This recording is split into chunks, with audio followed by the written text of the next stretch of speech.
raadiyoo sagalee walabummaa Oromiyaati. Raadiyoon sagalee walabummaa Oromiyaa akeeka qabsoo kan saba Oromoo bilisaaf biyya Oromoo walab sirna dimokiraasii faqaan bulu deebisanii gadi dhaabuuf godhamu deeggara. Akeeka qabsoo kana bal'isuufis hojjeta. Birmadummaan Oromoo dafqa dhiigaaf lafee ilmaan Oromoon dhugoma jedhee amana. Dhaggeeffattoota isaas wareegama qaalii kanaaf kakaasuuf carraaqa. Kun raadiyoo sagalee walabummaa Oromiyaati.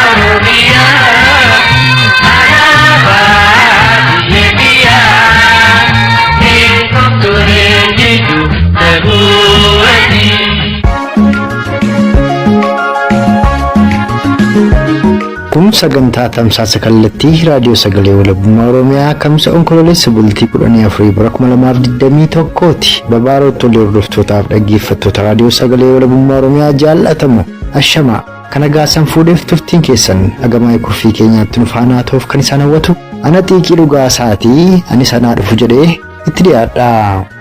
Duuti isaan du'aniira saasaan mini qottoodhaan illee faffara qabaniiti inni kaan baqatee boqqollootti lixeennaan inni kaan bosonatti linnaanaati midhaa deessee tobbaatiin deemillee du'aatti kan isheen jirtu. Dilbata gaafa guyyaa 31/2014 guyyaan isaa guyyaa gabaatii uummata daldalataa jiru uummata saatiin laaqana nyaataa jiru irratti waraanni saba Amaaraatiin kan sulxaaneyyii Amaaraatiin kan socho'u waraana irratti bane waraana gidduutti baay'ee lolatti ture haala irra ijoollee ajaa'ibaa ijoollee lammiidhaan jala karaafis baay'ee waan midhamtu jirtuuf uummata uummata waan dandeessuuf. Sagaleen ammaan kan ol duraa duuba san dhageessifne kunniin ajjeechaalee suukanneessoo Tibbana lixa Oromiyaa godina Wallagga ba'aa aanaa Kiiramuu Guutoo Giddaa Amuruu keessatti hidhattoota mootummaa naannoo Amaaraa kanneen faannoo jedhamanii fi milishoota naannoo Amaaraa kanneen Oromiyaa keessa guddataniif kallattiin immoo kan naannoo Amaaraa irraa daangaa Oromiyaa cabsanii seenaniin raawwate qoratuuf gara Oromticha dhalataa ona Kiiramuu tokkotti bilbilee odeessa guutuu arganneef lixa Oromiyaa gara Konyaa Matakkalittis bilbiluun ajjeechaa suukanneessaa guyyaa kaleessaa Oromoota jaarratti raawwate irratti odeessa Oromticha Matakkal irraa arganne keessaa ijoo dubbii seensaa fudhannee san dhageessifnee fi gara godina Qallam Wallaggaa hona Jimmaa Orroottis bilbiluun ajjeechaa haadha Oromoo tokko mudatee fi madaa abbaa Oromtichaa mudate irratti waan miseensi qeerroo bilisummaa Oromoo lixa Oromiyaa godina Qallam Wallaggaa hona Jimmaa Orroo raadiyoo sagalee walabummaa Oromiyaatti makeessa dubbii bichuu seensaa fudhannee san dhageessifneedha.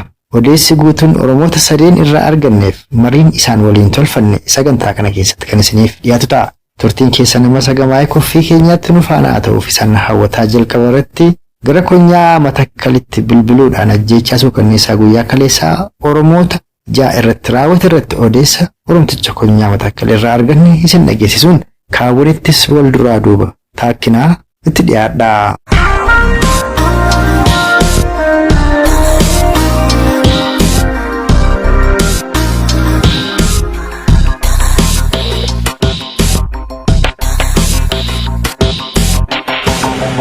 Ajjeechaan Oromoota godina Matakkal keessa jiraatan irratti itti fufee har'umaaf kaleessa kana maatii guutuu fixan jedhu warri Amaaraa. Mee waan kana maal quba qabdu attami jira Oromoon godina Matakkal keessa jiru? Kana suukanneessaa keessa Oromoon godina Matakkal keessa jiru torbee lamaati asitti baay'ee duuti hedduun ishiidhaa hedduuti uummata Oromoo duwwaa irratti raawwachaa jira. Inni kaleessaa immoo abbaaf dhalaaf obboleessaan du'aatti kan isaan jiran maqaa isaaniillee sirnaan qabadhee jira. Godina Matakkal keessa aanaa kam ganda kam keessatti dhumaatiin kun kan raawwate maqaa isaaniillee mee uummata Oromoo dhageessisa. Godina Matakkal aanaa Baaxii keessa ganda Gaalessaa keessa kan jiran uummata Oromoo Jirraa Baayyuu Badaayii Jirraa kan jedhamu maqaa isaati abbaaf dhala jechuudha. Jirraa Baayyuu fi Badaayii Jirraa Siqaaluu Baayyuu obboleessuma Jirraa Baayyuu sanaa jechuudha. Kun sadanni haadhoodhaa fi dhala jechuudha kan du'anii ammas Azaalee lammeessaati kan goote ammas lammeessaa shafarraa abbaa dhumishee ammas dhaabaa gooteeti bakka tokkotti nama jaatana kan du'e. Amma kan kana ajjeesu kun yeroo faannoo Amaaraa jedhamu Amaarotuma godina Matakkal keessa jiranii. Faannoo warri jedhamanii fi Amaaronni godina Matakkal keessa jiranii fi ufna addaa Amaaraa warri jedhaman hundumtu isaanii waliin ta'anii kana kan raawwachaa jiran. Egaa akkuma amma godina Matakkal keessatti ta'aa jiru kanatti godina Wallagga Ba'aa Kiiramuu akkasumas ammoo Amuuruu dabalataan onootuma godina Wallagga Ba'aa 2-3 ta'an kana keessatti ajjeechaa maatu raawwate. Kiiramuutti maatii tokkorraa gara nama 7-8 du'ee dabalataan akka waliigalaatti nama 19 du'e onkoloolessa gaafa bultii 10 akkasuma Amuuruuttis waan kun dabalataan raawwateera. Waloon asiif achiin Oromoo marsaniitu obbaasaa jiru. Oromoon maal godhuu qabaa jettu? Aga yoomiitti taa'ee du'a ofirrattiif walirratti eega Oromoon isin maaltu fala jettu? Kun Amaarta akkasittiin hidhateetu lafa Oromoo seenee Oromiyaa keessatti Oromoo obbaasaa jira.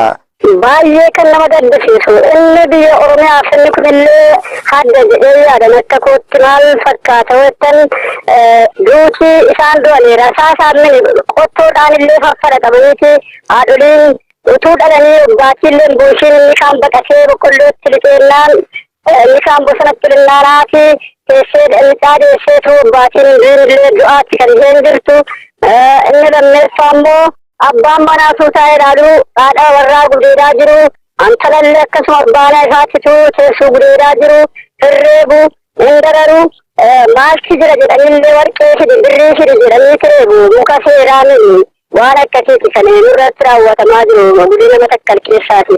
Amma kaleessaaf warra kana guutoo giddaattis waanuma isin amma jettan kanatu raawwataa jira nama 50 ol kan Amaarti bakka tokkotti fixxe.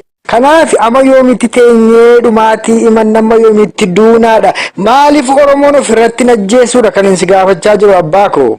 Egaa kanaa booda godinni Matakkal kan isheen beekamtullee Oromoon godina Matakkal guddaa garbummaa roorroodhaafillee gabba kan jedhu ni ture amma hidhannoo irraa kan jiru akkuma jirutti meeshaan irra hin jiru hidhannoon qabu duwwaadhuma harka qullaa deema amma uummanni dhumaa jiru kun waan tokkollee hin qabu mootummaas haa ta'u ufna addaas haa ta'u faannoos haa ta'u hidhannoo guutuudhaan biyyarra galanii amma kan isaan uummata akka godhaa jiran harka qulloo ta'uurraan kan ka'e malee Oromoon godina Matakkal keessa jiru bara kamillee roorroodhaaf gad hin jiru ammallee taanaan uummanni kun kanuma qabu illee tottee roorroo kanaaf furmaata kan ta'u dhiibbannaa kanaaf furmaata kan ta'u tokkummaa uummata Oromoo jedhee yaadan akka kootti. Kunoo haadha deessee guyyaa tokko lamaa ka'uudhumaa ciiftu ilmee ishee wajjin qottoon ciranii ajjeesaa jiru jettu.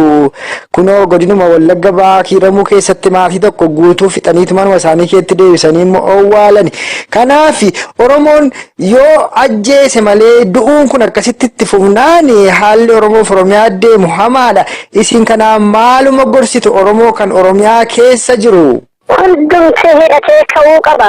Isa kanaaf roorroo kanaaf gabbi jechuu dhiishee isa kanaaf furmaata kan ta'u harka baay'inullee mini harkuma isaatiin ofirraa faccisee ofirraati dhiibbatee loleellee injifatee furmaanni karaa injifannootiin malee waan tokkollee hin jiru waan ta'eef uummanni kun immoo bara dheeraadhaan qabee amma ammaatti waan tokko malee Oromoon darboomaa ture arras waan tokko malee firee isaarra dhiishee du'aa amma ishee dhangaasaa ture du'aa jira amma jarri du'an kun boqqolloo qabsannaa dhaqan malee waan tokkollee hin goone badii tokko hin qabani maadaabaraa baatanii adeemu kuntaala baatanii adeemu malee innaa kanaaf uummanni Oromoo dhiphuba jiruun socho'ee tokkummaa jaareedhuma injifatee sakana ofirraa buusuu qaba malee waan tokkollee furmaata hin qabu callisee taa'uu hin qabu uummanni Oromoo. Ayyeegaa namni gariin kan Itoophiyaan biyya keenyaa jedhutu jira. Itoophiyaan impaayera Amaaratu ijaarrate. Amaaraarra akkasittiin Oromoo fixaa jiru kan. Sanaafi Oromoon impaayera Itoophiyaa kana kee jiraachuu ni danda'a jettu moo Oromoof furmaanni biyya isaa Oromiyaa ijaarrachuudha roorroo kana jalaa ba'ee? Waan tokkollee impaayera afaan qawweetiin ijaaramte kana akkasuma Oromiyaa walabaan baasee afaan qawweetiin ijaaruu qaba Oromoof Oromiyaa malee waan tokko impaayera afaan qawweetiin ijaarame kana jala darbummaa kanaan teenyee waan tokkollee furmaata argatu uummanni Oromoo marri tokko ta'e kana finciluudhaan ofirraa roorroo kana buusuu qaban jedhan. Kan amma dhageessan kun godina Matakkalitti bilbiluun ajjeechaa suukanneessaa guyyaa kaleessaa humnoota naannoo Amaaraa takkaa'u faannoof milishoota Amaaraan Oromoota jaaratti raawwate irratti odeessa abbaa Oromoo tokkorraa arganne san dhageessifnedha. Kanatti immoo aansuudhaan gara lixa Oromiyaa godina Wallagga Ba'aatti bilbiluudhaan ajjeechaa erga onkoloolessa bultii 10/2021 as onoota godina Wallagga Ba'aa kanneen akka Kiiramuu, Guutoo, Giddaa fi Amuruu keessatti humnoota naannoo Amaaraa daangaa cabsanii seenaniif kanneen Oromiyaa keessatti dhalatan guuree ilmaan nafxanyaatiin duguuggaa hamaa Oromoota irratti raawwataa jiru irratti odeessa bal'aa Oromtichi tokkorraa arganne isiniif dhiyeessina. Sunis muuziqaa ce'umsaa kana booda eegala.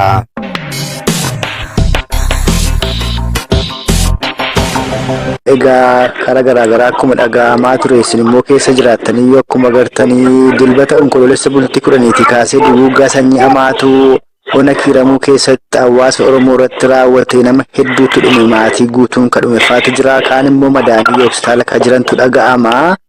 Sanaan osoo hin dhaabbanne dhumaatiin kun kaleessaaf arrallee achuma godina Wallagga Ba'aa Haana Guutoo Giddaa keessatti Amuruutti illee itti fufee jira jedhama. Mee jalqaba isa kan Kiiramuu irraatii eegallaa hawaasa isa dhume irratti dabalataan ka buqqeef ka mana yaalaa jirulleen gargaarsaaf deeggarsa dhabee jiraatu dhaga'ama. Kanarraas ni dubbanna. Jalqaba mee gaggabaabsaatii haala bakkas ture nu ibsa. Dilbata gaafa guyyaa 31/2014 guyyaa keessaa sa'aatii 6 irratti guyyaan isaa guyyaa gabaatii uummata daldalataa jiru uummata sa'aatii laaqanaa fi laaqana nyaataa jiru irratti waraanni saba Amaaraatiin kan sultaaneeyyi Amaaraatiin kan socho'u waraana irratti bane sababa kanarraa kan ka'e lubbuun nama 19 darbee jira.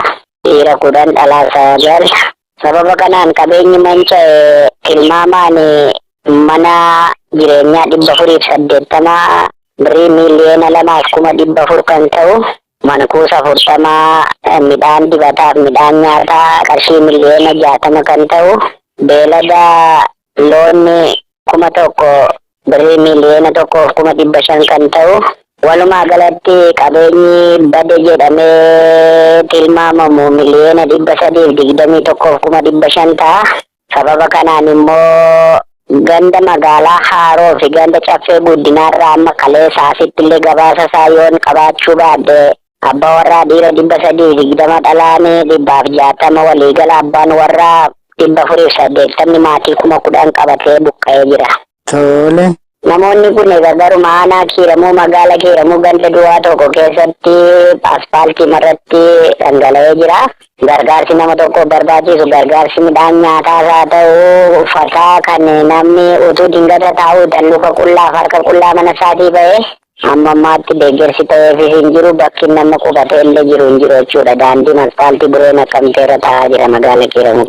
Amma warra ajjeefaman amma warra buqqaanii akkasittiin harka duwwaa qoonqoo fi adii fi waan adda addaan dararamaa jiran kanatti dabalataan kanneen rasaasaan rukutamanii eeboo fi hankaasee waraanamanii lubbuun hafanii hospitaala jiranis jiru. Warri kunis qabeenyi isaan qaban gubateera kaan saamameera gargaarsa barbaadu jedhamu. Warri akkasiis hedduudha kan hospitaala seenanii jiran.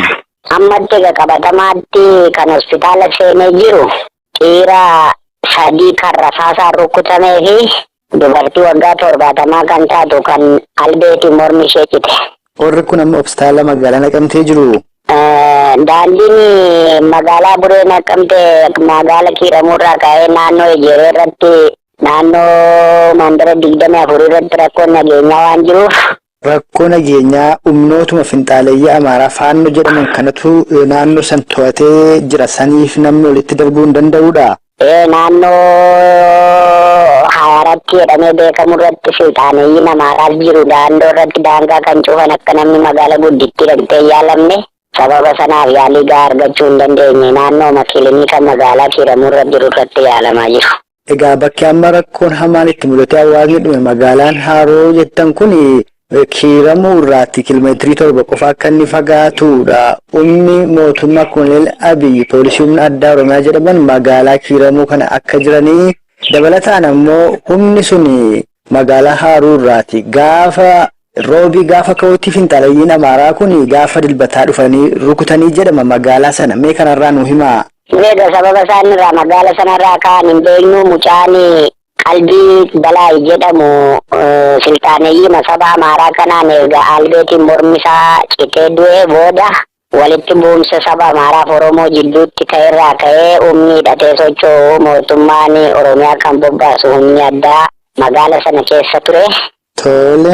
Erga magaala sana keessa ture gaafa roobii maalummaan isaa kan hin beekamne makiinaa marchandiisii lamatti magaala kiiramurraa nyaata gaa uffataa fi zayita sukkaara ergaa saba amaaraa sanaaf magaala Haroo geessanii booda sa'aatii 11 galgala keessaa roobii socho'anii magaala kiiramuu galanii kamisa jimaataaf sanbata duraa erga oolee booda immoo naannoo guyyaa keessaa sa'aatii 6tiin waraanni saba Oromoo irratti baname jechuudha. Qaamni amma nyaata waan akka zayitaaf kan kana fakkaatan kana fe'ee magaalaa kiiramuuti gara magaalaa Haroo sana geesse kun eenyu abbootii qabeenyaa Amaarota takka Abashaati moo qaama mootummaati? Egaa nuti maalummaa isaan beeknu sabni Amaaraa silxaaneeyyiin magaala kiiramurra qabeenya gurguddaa qaban jiru. Isaanumatti dhiyeessii kana qopheessee waan ergeefi natti fakkaata. Egaa erga aanaa kiiramuu keessatti duguuggaa akkasii hawaasa Oromoo irratti raawwatanii nama 19 ajjeesanii kan ammoo qabatamaatti namni 3 ammoo madaa'ee yaalamaa jiru. Qabeenyi immoo kan kitilaan lakkaa'amu manca'een asisii itti fufuudhaan achuma godina Wallagga ba'aa Abee Dongoroo natti fakkaatan asirreessitu yoon dogoggoree kan biraan immoo Amuruuttiyuu duguuggaan kun guyyaa lamaan kan itti fufee jira jedhama. Tarii yoo walitti dhiyeenya qabaate honni isin keessa jiraattan isa kana odeeffannoo qabdu laata? Ani egaa naannoo Abee Dongoroo naannoo Amuruullee xinnoo walitti dhiyeenya hin qabnu fageenya qaba. Beeksisa na qaqqabe edda galgala naannoo Guutoo Giddaa mandara 24 kan jedhamu keessatti uummanni Oromoo namni 50 du'e namni 50 bakka buuteensaa dhabuu qofa odeessa qaba. Duguuggaa akkasii kana kan raawwatee dhalattoota Amaaraa warra achi keessa jiran qofa osoo hin taane kallattumaan naannoo Amaaraatti hidhatanii warra seenanidha jedhama. Warri kun eessaan seenanii lakkoofsi isaanii yookaan baay'inni isaanii agam tokko ta'a laata akka odeeffannootti waan quba qabdan yoo jiraate. Egaa ji'a ja'aan dura godinuma Wallagga ba'aa aanaa adda addaa keessatti rakkoon akkasii kun qunnamaa ture. Gandoota adda addaa irraa dhufanii magaalaa Haroo keessa namni baay'inni isaa 40 ta'u qubatee ture. Jiraattota achi kan hin taane kan bakka iddoo biraatti dhufanii qubatu eenyu qaamni kun? Qaamuma silxaaneeyyii ta'es ta'e uummanni qotee bulaa naannoo rakkoo biraa irratti uumaa turan dhufanii 40 kan ta'an magaalicha keessa maaddeeffatanii turanii. Tole. Meeshaa fudhatanii meeshaa hidhannoo iddoo turanirra qabatan dhufanii magaala keenyatti galanii turanii. Qaama dhimmi isaa ilaalu hundaaf rakkoo nageenyaa fiduu danda'u kan jedhu nuti dabarsineerra jechuudha. Amma warri magaalaa Haroo keessattis haa ta'uu kan Guutoo Giddaa kanas haa ta'uu kan gara Amuruutti jedhamu kanas haa ta'uu kan rakkoo kana uumaa jiru gaama warra 40 warra dhufanii achi qubatan sana moo warra kallattiin naannoo Amaaraa irraa seenanii? Ilaa wal makaadha dhimmitti maalitti fakkaate namni qabeenyi isaa iddoo biraatti hafe turri ta'a. Aariin qabatee kan magaalaa Haroo keessa jiru jira kan rakkoo kana uumu iddoo biraa naannoo Amaaraatti humni Faannoo jedhamu kun immoo kan hidhatee lukaanii naannoo Cidhattiirra kan jedhamu biyya kan seenes baay'inni isaa yoo qabatamaa ta'uu baate 250 ta'u kan jedhamee yaadamu isaanillee kan socho'an ta'uu isaadha odeessanii kan. Eeyyee akkuma isin amma jettan humni karaa sana seene akka jirudha lakkoofsin dhagee kan isin amma 250 jettan kana oliyyuuti. Egaa warri kun gocha akkasii kana kan isaan Oromiyaa seenanii gocha akkasii kana raawwatanii maal barbaannaadha yookaan maal barbaadu? Lafti kun lafa keenyaadha moo qabeenyichatu keenyaadha moo naannoo sanarraa akkuma jirutti Oromoo buqqisanii achi qubatuudha moo fedhiin isaanii maal isinitti fakkaata? Isaanii kaayyoo isaan qabanii hangar kan jedhamu bishaan jira. Bishaan naannoo godina Wallagga ba'aa aanaa Giddaa fi aanaa Faasigaa kan adda kutu bishaan guddaan hangar jedhamu. Amma achitti naannaa sadiitti kunnee mootummaa naannoo Amaaraan jala buluu qaba kan jedhudha kaayyoon isaanii inni guddaa. Kunoo egaa amma sana immoo mirkaneeffatuudhaaf qawweedhaan deemaadha jiru. Akka hawaasaatti hawaasni Oromoo naannoo sana odeeffannoo kana hin qabu maaliif of hin qopheessine? Jarri kun immoo erga gochaa akkasii hawaasa Oromoo naannoo sana irratti raawwachuu jalqabanii bubbulaniiru kunoo baatii 6-7 lakkoofsisaniiru. Uummanni isa kanatti maaliif hin dammaqne? Maaliif of hin qopheessine? Amma kanarratti of qopheessuu dadhabuun hawaasaa mootummaan naannoo Oromiyaa waan ta'eef naaf falma kan jedhu kan abdii akkasii waan qabuuf. Isa kanaaf gara fuulduraattis akkasumattiin abdii hin barbaachifne abdataa dhumumoo of qopheessuutu irra jiraa jettu. Kana qofa osoo hin taane gochaan akkasii kun deddeebi'ee giddu galeessa Oromiyaa lixa shaggar kana keessattis mul'ateera. Kaaba Oromiyaa Konyaa Walloo keessatti akkasuma kara Baha Shaggar kana kara Fantaalleedhaa karrayyuu bifuma kanaan obbaasaa jiru. Kanaaf akka lixaatti silaa maaltu ta'uu qabaa jettu? Oromoon attamitti of qopheessuu qabaa jettu? Haala kanaan qaamni hidhate qaamni qophaa'e kun kaayyoo isaa kana milkeeffatuu danda'a jettanii sodaan qabdanii? Nuti gammammaa akka keenyatti haalli amma yeroo kana jiru saffisaan hojii isaan hojjetan kun uummanni Oromoo akkaataatti qophaa'ee ofirraa deebisa kan jedhu abdiin qaban akka dhalataa biyya kanaatti mootummaan jidduu galee yoo tasgabbeesse malee dandeettiin ittiin kana bayyaannachiisu qaban jedhu. Inni kana nageessiisuu isaan qophii yeroo dheeraatiin kaayyoo godhatanii socho'aa waan turaniif uummanni Oromoo immoo dagatee ijoollee isaa barsiisachuu jireenya mataa isaa fooyyeffachuu malee meeshaa bittee wajjin meeshaa waraanaa kana wajjin wal tuttuqqaa dheeraa waan hin qabneef ani kuni uummanni Oromoo bifa kamiinuu gurmaa'ee ofirraa deebisuu danda'a kan jedhu abdiin qaban. Ayyee egaa ammoo irra miidhamee irra daandiitti kufee irra madaa'ee mana yaalaa kana jiruu fi Oromoon akka Oromootti dirqama akka biyya keessaas alaas olii dirmatuudha qaba. Ammoo isa fagoo osoo hin taane hawaasni Oromoo naannoodhaa honoonni ollaadhaa maaliif olii dirmachuu dadhabani? Egaan amma dandeettii keenyaatti yaa'u hawaasni Oromoo biyya kam keessa iyyuu jiraatu gargaarsaaf tumsa gochuu qaba kan jedhu waamicha dhiyeessuu barbaannarraa kan darbe nuti gama mootummaatiin abdiin jira kan jedhu. Kamiyyuu caalaa uummanni Oromoo gara fuulduraatti dagannaa kamirraa of qusatee waan fagootti hubatee waan tokko hubataa deemuu qaba kan hin jedhu qofan qabanii dagannaa akka kanaan duraatti of gatuu dhiise. Kan amma dhageessan kun dhimma ajjeechaa suukanneessaa humnoota fiinxaaleyyii Amaaraa takkaa'uu faannoof milishoota naannoo Amaaraatiin godina Wallagga Bahaa Hona Hiramuu, Hona Guutoo Giddaa fi Amaruu keessatti onkoloolessa bultii 2021 qabuun agaammaatti waan deemaa jiru irratti odeessa arganne san dhageessifne. Akkuma faarumticharra dhageessan ajjeechaa akkaan hamaa onkoloolessa bultii 2021 Hona Hiramuu keessatti raawwateen Oromoonni 19 ta'an ajjeefamuudha. Guyyaa lamaan kana immoo Hona Guutoo Giddaa keessatti Oromoonni 50 ol ajjeefamuudha. Akkasumas Oromoonni lakkoofsi isaanii hagammatti hin geenye. Hona Amuruu keessatti humnoota Amaaraa dhannoo guutuudhaan naannoo Amaaraarraa seenaniin ajjeefamuu isaaniitti kan odeeffanne. Sagantaalee keenya saaran keessattis dhimma kana gadi fageenyaan qoranne kan isiniif dhiyeessinu ta'a. Kanatti immoo aansuudhaan gara lixa Oromiyaa godina Qellem Wallaggaa Hona Jimmaa Orrootti bilbiluun ajjeechaa suukanneessaa haadha Oromtichaa tokko irratti raawwateef abbaan manaasis madaa'ee yeroo ammaatti hospitaalatti kan argamu ta'uu irratti odeessa miseensa qeerroo bilisummaa Oromoo tokko irraa arganne isiniif dhiyeessina. Ammas nu faana turaa.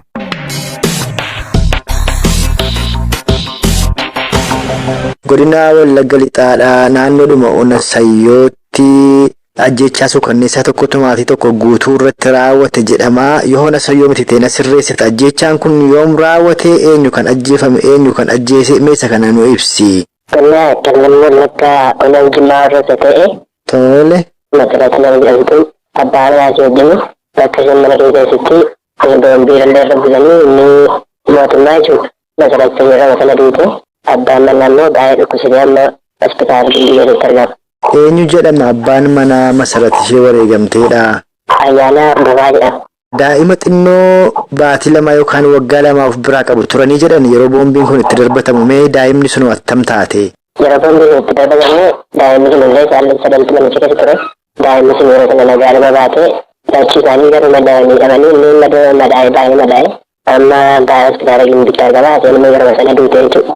Jimmaa Horroo magaalaa Dambidolloo irraa gam fagaata? Naannoo kiiloomeetira 60 gidduudha. Hayyee akka waliigalaatti maal keessa jira hawaasni Oromoo Konyaa Qellem Wallaggaa? Akka dhageenyutti magaalaa godinaaf magaalota aanaa gurguddaa kan waraanni bilisummaa Oromoo hin dhuunfatin keessatti dararaa guddaatu hawaasa Oromoo mudataa jira. Iddoo kaan ammoo boon dhuunfatee bakka boon dhuunfatetti immoo uummati nagaa qabaa jedhama. Mee ishee kanas gaggabaabsee nu kaasi. Qellem Wallaggaa Ona Jimmaa Orroo keessatti ajjechaan kun erga raawwatee booda inni dabalataallee irraa dhufe uummata burjaajessee uummanni baay'ee uummata guddaa keessa jira jechuudha. Daldalii galgala illee alaa bulaan bakkee keessaa jiru bakkee keessa bulaa dhaan isaayyuu. Keessumaa gandaa Rabaadoo akka jedhamu bakka sodaama guddaa keessa jechuudha. Naannoo sana humna waraanaa guddaatu jira kan Koloneel Abiyyi. Humna waraanaa jira, baay'ee beektu jira. Waboo deeggartuu, waboo gargaartuu jedhanii baay'ee dabalanii humna naannoo sodaa guddaa keessa jira jechuudha bakkee keessa bula. Sochiin waraana bilisummaa Oromoo naannoo sanatti tattamee.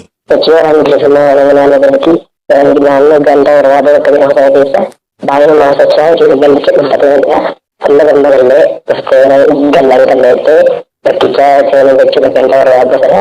Seenuu hedduu rakkattuu xixiqqinaa sababoota yeroo uummatee barsiisee uummata gabaatee galu uummanni akkatti gabaatee deemee galuu qabu.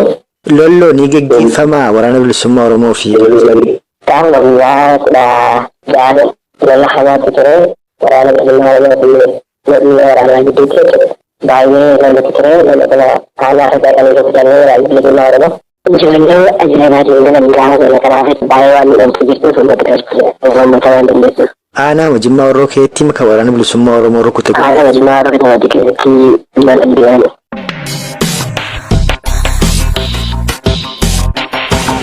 Kama isarratti san dhageessifne gara godina Qellem Wallaggaa hona Jimmaa Orrootti bilbiluudhaan odeessa arganne isan dhageessifnedha. Akka waliigalaatti sagantaa keenya guyyaa har'aatiin lixa Oromiyaa godina Wallagga ba'aa hona Kiiramuu godina Matakkal akkasumas lixa Oromiyaa godina Qellem Wallaggaa hona Jimmaa Orrootti bilbiluudhaan waan odeeffanne isin dhageessisaa armaan baaneer. Isan dhaggeeffattoonni keenyas turtii qata. Ilaa ammaatti immoo nu faana qabaattaniif horaa bulaa isaniin jecha haala amtuu yeroo ammaatti Oromoof Oromiyaa mudataa jirutti ammoo furmaata gochuudhaaf haa ijaaramnu, haa hidhannu, walis haa hidhachiifnu. Impaayera afaan qawweetiin Oromoof Oromiyaa irratti ijaaramte afaan qawweetiin diinee biyya keenya Oromiyaa walaba Oromoo bilisaa fi mootummaa birmaduu Oromoof Oromiyaa guyyaa dhaabbanne qofa Oromoon nagaan ba'ee nagaan galuu waan danda'uuf kanatti fuuleffannee falmaa keenya afniin sinuu dhaammataa waan irraaf qindeeffanne armarratti obbaafneerra.